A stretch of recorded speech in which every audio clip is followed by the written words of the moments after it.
The story of Star Wars is generally a tale of good versus evil, filled with characters that solidify their stance in the matter through the actions they take on their respective journeys.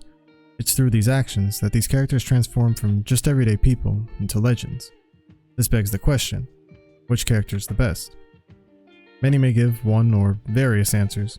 I believe there are quite a few. So my goal in this series is to intensely analyze the characters I believe fit this mold and to make a case for them as the greatest Star Wars character of all time. The character I want to look at today is Jedi Master Mace Windu. Mace is one of the most unique figures in Star Wars, leaving a lasting impact on the characters around him and the audience alike. In this video, I want to go over how his character, and the role he serves, depicts the themes of the prequels and Star Wars as a whole. We're briefly introduced to Mace in Episode 1, as a revered Jedi Master that holds a seat on the Council. It's clear early on that his opinion holds significant weight as the other Jedi seem to respect him as they look to him for approval, and he tends to be one of the more vocal members, showing that he has great comfort in the position he holds, acting almost as the second in command to Grandmaster Yoda. He gained this respect by being the strongest advocate of the Jedi Code, abiding by it at all times, and holding others to the same standard. It's because of this he's seen as the voice of the Jedi Council, and a symbolic representation of the Jedi of the Republic era. This representation is exemplified in the relationship that he shares with Qui-Gon Jinn. Both Jedi Masters fight for peace and justice in the galaxy. However, it's how they approach this result that makes them vastly different. While Qui-Gon represents the living force, which causes him to make decisions off of instinct, Mace embodies the code, which allows him to be more calculated in his choices. When Qui-Gon presents to the Council that he was attacked upon his departure of Tatooine, he states, "My only conclusion can be that it was a Sith Lord." While Qui-Gon does end up being correct on this matter, Mace expresses doubt, but mostly on the reasoning that the Sith have been extinct for a millennium, showing that he bases his rationale in logic. And while he's hesitant to believe that the Sith have returned, he keeps an open mind. "We will use all our resources to unravel this mystery. We will discover the identity of your attacker." This is the clue we need to unravel the mystery of the Sith. Although, the exchanges between Mace and Qui-Gon also lay the groundwork for the flaws that Mace has as a character. For one, his confidence can be seen as arrogance, as his faith in the Jedi's abilities leave him unaware of the emerging threat. I do not believe the Sith could have returned without us knowing. Also, his uncompromising nature makes him stubborn, a quality that he shares with his antithesis in Qui-Gon. No, he will not be trained. I will train him then.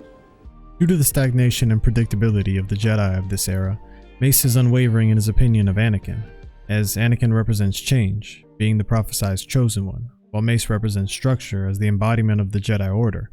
While Mace is impressed by Anakin's raw abilities, he denies him training to become a Jedi, justifying the decision due to the attachment to his mother and the fear he possesses.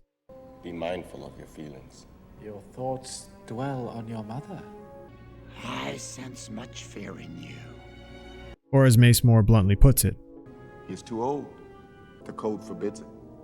accepting to train Anakin would mean to accept a change to a system built on principles the Jedi have lived by for over 1,000 generations.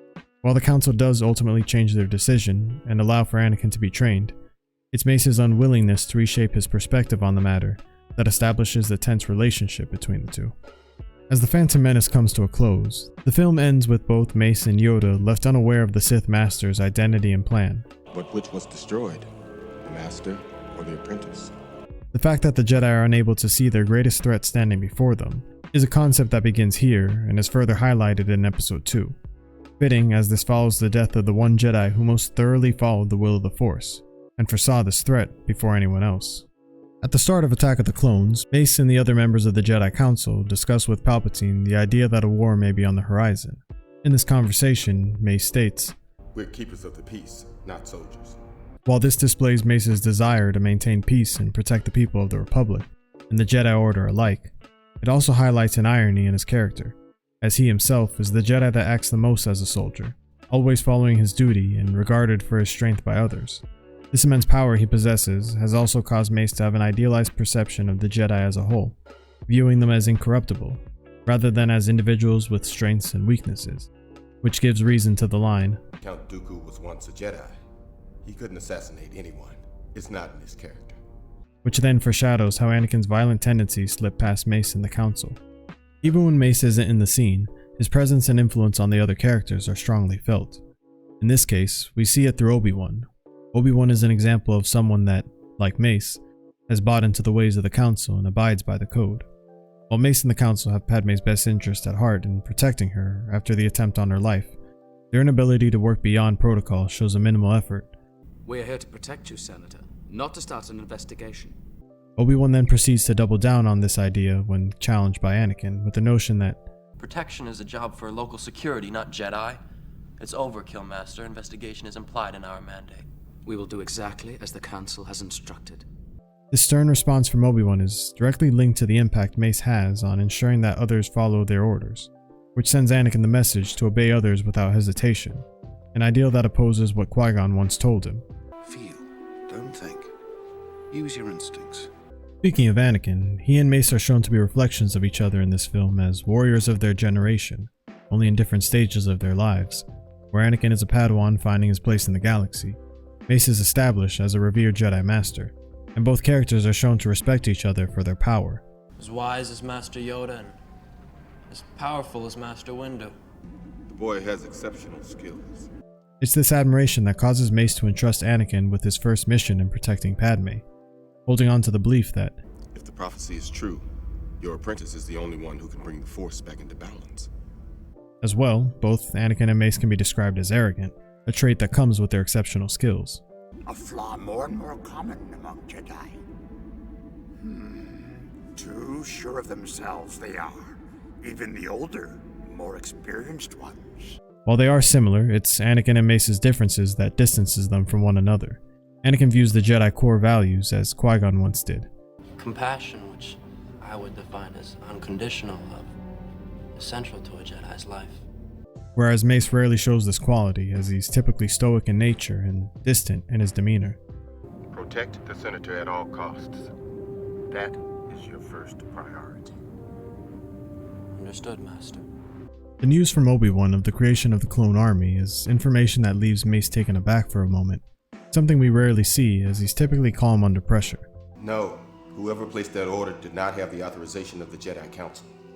This being a sign to the Jedi that they could be fooled, as neither Mace or Yoda even sensed this. This leaves Mace concerned to the point that he's willing to cast aside his pride and admit that they're not as strong as they once were, and potentially seek help. I think it is time we inform the Senate that our ability to use the Force is diminished. As the creation of a grand army for the Republic is approved and war is made inevitable, Mace is quick with a plan to rescue his friend. I will take what Jedi we have left and go to Geonosis and help Obi-Wan. It's throughout the Battle of Geonosis that we as an audience see Mace in his natural habitat, as his actions dictate that he leads by example, almost as a general, leading others that fight alongside him, and through the chaos, he's calm in demeanor and shows he excels under pressure. This party's over. Meanwhile, having not only confidence in himself, but the brave Jedi that stand by him. You're impossibly outnumbered. I don't think so. Even when the battle tips in the favor of the Separatists, Mace shows his strong will when Count Dooku pleads that the Jedi surrender. We will not be hostages to be bartered, Dooku. It's here that Mace shows that even in this moment of conflict where death seems imminent, he's willing to uphold his values and stand his ground in the matter, a clear sign of a leader worth following. Also to note, this battle is the first time we're introduced to a Jedi wielding a purple lightsaber. This is significant as color in Star Wars is typically symbolic of a Force user's allegiance to the light and dark side of the Force. Traditionally, blue and green are used to represent the heroes, while red, the villains. In this case, Mace is unique as purple is the direct blend of blue and red on the color spectrum. Thematically, this means he stands somewhere in the middle, as it not only represents his desire to be a guardian of peace and justice in the galaxy, but his detachment and affinity for war and violence. His tendency to do good at a cost is illustrated in his duel with Jango Fett, as he defeats a great threat, but unfortunately creates another in his son Boba. On a grander scale, Mace and the Council's acceptance of the clone army reiterates this point, as it leads to the Jedi survival on Geonosis, but at the cost of starting a war. Not victory. The shroud of the dark side has fallen. Begun. The Clone War has. Ending the movie on a foreboding note, as Mace is continually left uneasy, not with the clones, but more importantly their leader, Palpatine, whose political and militaristic power grows by the day. I feel we should keep a closer eye on the Senate. a line that would only foreshadow the things to come. The start of Episode 3 shows that the Jedi have been thrust into all-out war, becoming the very soldiers that Mace alluded to years before, with Mace directly contributing to this through his actions. And the Jedi Council will make finding Grievous our highest priority. This contribution to the war comes from Mace's fundamental belief to never run from a fight, emphasized in his opinion on General Grievous. General Grievous will run and hide as he always does. He's a coward. Ironically, he says this to the man who benefited most by hiding in plain sight, picking and choosing his battles along the way. Where Episode 2 showed how Mace thrived on the battlefield, Revenge of the Sith underlies his failures off of it. Throughout the film, this is highlighted by his rocky relationship with Anakin. When Anakin is given the opportunity to become a Jedi Master, Mace and the Council deny him. You are on this council, but we do not grant you the rank of Master. Mace took a chance and made this decision, fully knowing that Anakin's pride would leave him frustrated, as It's never been done in the history of the Jedi. It's insulting. The core flaw in this decision lies in the fact that Mace made the choice with an ulterior motive, not based on Anakin's merit. The only reason the Council has approved your appointment is because the Chancellor trusts you. When the Council asks him to spy on the Chancellor, Anakin feels used and betrayed. Mace's conversation with Yoda and Obi-Wan shed light on how he has doubts in Anakin's ability, and it's amplified by his skepticism of Palpatine. It's very dangerous putting them together. I don't think the boy can handle it. I don't trust him. More importantly, Mace shows that any belief that he may have in Anakin is based entirely on the words of a prophecy. With all due respect, Master, is he not the chosen one? Is he not to destroy the Sith and bring balance to the Force? So the prophecy says. And if that's not enough, his reaction definitely says it all. He will not let me down. He never has. Mace never, if not rarely, shows genuine confidence in Anakin, as their interactions always show Mace as aloof or distant, and sometimes spiteful in demeanor. The Council will make up its own mind who is to go, not the Chancellor. This decision only discourages Anakin and pushes him closer to Palpatine, a man that has always showed Anakin trust and compassion. Episode 3 also shows that the Jedi are at their weakest, as they are divided throughout the galaxy, being forced to communicate through hologram at times, emphasizing the idea that united they're unbeatable, while alone, they can be destroyed. This concept is thrust onto Mace as two of his strongest allies in Obi-Wan and Yoda are sent off to lead crucial campaigns for the war, leaving Mace in charge during a critical time, as he becomes more aware of Palpatine's plan. I sense a plot to destroy the Jedi. The dark side of the Force surrounds the Chancellor. With this in mind, he's calm and quick to think of a plan in this worst-case scenario. The Jedi Council would have to take control of the Senate in order to secure a peaceful transition. When Anakin delivers the news that Palpatine is a Sith Lord, Mace initially doesn't want to believe it, but accepts this reality and tries to make the best of it. And our worst fears have been realized. We must move quickly if the Jedi Order is to survive. This then setting him up for his most important decision yet, that being whether or not to bring Anakin with him when he goes to arrest the Chancellor. He then elects not to, with his rationale being, I sense a great deal of confusion in you, young Skywalker. There is much fear that clouds your judgment. While on the surface this may seem like the right choice, Mace fails here not only in his ability to keep the Jedi united, as he excludes Anakin, one of his few allies that are available to help, but also in his ability to show compassion and trust in a moment when the young man reaches out to him. I must go, Master. No. If what you've told me is true, you will have gained my trust. But for now, remain here. And so, Mace proceeds and attempts to arrest the Chancellor without the aid of Anakin, doing so with the help of 3 other Jedi Masters, although not for long as Palpatine divides and conquers, eliminating the Jedi one by one, leaving Mace alone to fight him, suffering the consequences of not bringing the young Jedi Knight. The duel itself, taking place in the very room that Palpatine deceived the Jedi so many times before, can be seen as a symbolic representation of the Jedi Council versus the Senate, where the winner will determine the fate of the galaxy. The Senate will decide your fate. I am the Senate. Not yet. If Mace wins, peace can be restored to a corrupt world. But if Palpatine wins, the beginnings of an empire will be forged. Mace then displays his legendary skill throughout the battle, going toe-to-toe with the Dark Lord, even disarming him on the cusp of victory. Although unfortunately for Mace, the battle is not decided by raw skill on either side, but with Anakin's arrival, as Mace's fate is left in his hands. Where Mace was once in a position to control the situation, from Anakin's point of view, he can be seen as the aggressor. One of the many reasons that Anakin begins to lean on deciding to protect Palpatine. From the nature of the plot, Anakin is willing to help Palpatine to protect Padme. Just help me save Padme's life. I can't live without her. But on a more fundamental level, he chooses to protect Palpatine because he's the one who's always shown him trust and compassion, taking on the role of a father figure at times. Whereas Mace was always distant and cold, never giving Anakin the approval he needed. So when Mace explicitly states his intentions, Anakin disapproves. I am going to end this once and for all. You can't. He must stand trial. Mace then reveals in this moment who he is at his core, as he's placed with the decision of his own, to choose his honor and abide by the code, or to trust his intuition and break the rules for the greater good. He has control of the Senate and the courts. He's too dangerous to be left alive. It's not the Jedi way. He must live. This scene mirroring one from earlier in the film, where Anakin kills Count Dooku. He was too dangerous to be kept alive. Yes, but he was an unarmed prisoner. I shouldn't have done that. It's not the Jedi way. The difference being that Anakin makes his decision out of revenge, and Mace makes his for more selfless reasons. Mace understands that with the action of killing the Chancellor, he will suffer many consequences. Likely he would be arrested and expelled from the Jedi Order, but in a heroic fashion, he's willing to take on the blame and become an outcast in order to fulfill his ultimate duty as a guardian of peace and justice, and protect the lives of others to help restore balance to the Force, even if he's hated for it. But sadly, this is too little too late, as Anakin chooses Palpatine, and Mace is killed for it. Mace's death symbolizes the fall of the Jedi Order.